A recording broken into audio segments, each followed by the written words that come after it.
దేశ ప్రధాని నరేంద్ర మోదీపై కాంగ్రెస్ నాయకులు చేసిన అనుచిత వ్యాఖ్యలను బీజేపీ జాతీయ ఉపాధ్యక్షురాలు డీకే అరుణ తీవ్రంగా ఖండించారు. కర్ణాటక ఎన్నికల్లో భాగంగా గుల్బర్గా జిల్లా చిట్టాపూర్ నియోజకవర్గం నుంచి కాంగ్రెస్ తరపున పోటీ చేస్తున్న ఏఐసీసీ అధ్యక్షుడు మల్లికార్జున్ ఖర్గే కుమారుడు ప్రియాంక ఖర్గే దేశ ప్రధాని నరేంద్ర మోడీపై నోటికొచ్చినట్లు వ్యాఖ్యలు చేసినంత మాత్రాన మోడీకి జరిగే నష్టమేమీ లేదన్నారు.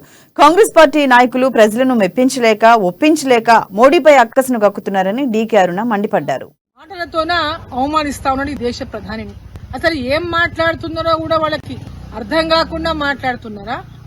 నరేంద్ర మోదీ గారిని వారికి ఉన్నటువంటి ప్రజల లోపల ఉన్నటువంటి వారికి ఉన్నటువంటి ఆదరణను చూసి ఓర్చుకోలేక ప్రజలను మీరు మెప్పించలేక ఒప్పించలేక నరేంద్ర మోదీ గారి మీద అక్కసును వెళ్లగక్కుతున్నారా?